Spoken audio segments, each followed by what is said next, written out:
কেতিয়াবা আপুনি লক্ষ্য কৰিছেনে আপোনাৰ চাৰিওফালে থকা মানুহবোৰৰ মনৰ ভাৱবোৰৰ কথা? আপুনি চিনাক্ত কৰিব পাৰিছেনে আপোনাৰ চাৰিওফালে থকা মানুহবোৰ কোনবোৰ ভাল আৰু কোনবোৰ বেয়া?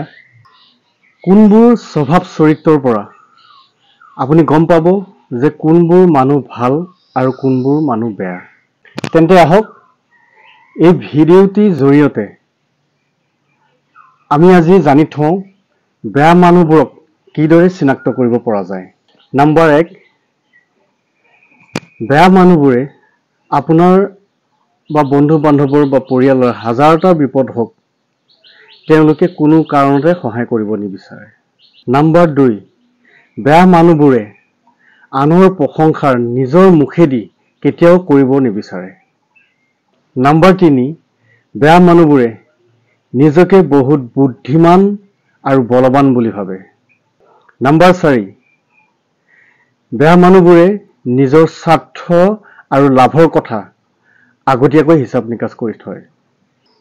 নম্বৰ 5, বেয়া মানুহবোৰে কথাই কথাই আনক তিৰস্কাৰ কৰি বা ইটিকিং কৰি ভাল পায়।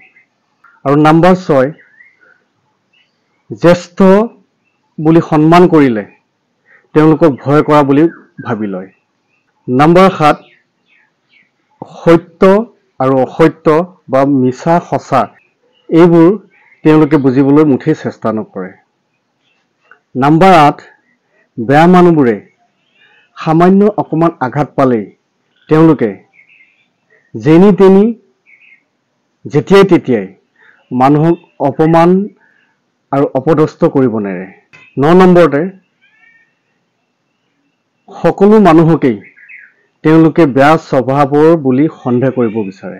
নম্বৰ 10, বেয়া মানুহবোৰে নিজকে বহুত বুদ্ধিমান আৰু সমতাশালী বুলি পেলাই সমাজৰ আগত দেখুৱাব বিচাৰে। আৰু নম্বৰ 11, সকলোৰ আগতেই নিজকে বহুত পাৰ্গত বুলি দেখুৱাব বিচাৰে।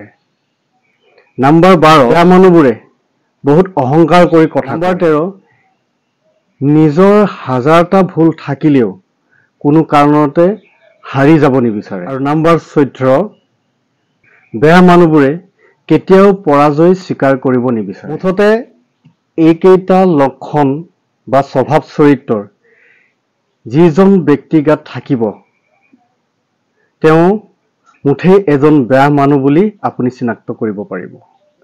আৰু লগতে আপোনাৰ বন্ধু-বান্ধৱ বা আপোনাৰ আত্মীয় স্বজনৰ গাত যদি এইকেইটা গুণ আছে তেতিয়া আপুনি নিশ্চয়কৈ তেওঁলোকৰ পৰা দূৰত্ব বজাই ৰাখিব চেষ্টা কৰিব।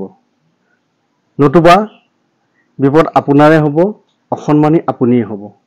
ধন্যবাদ।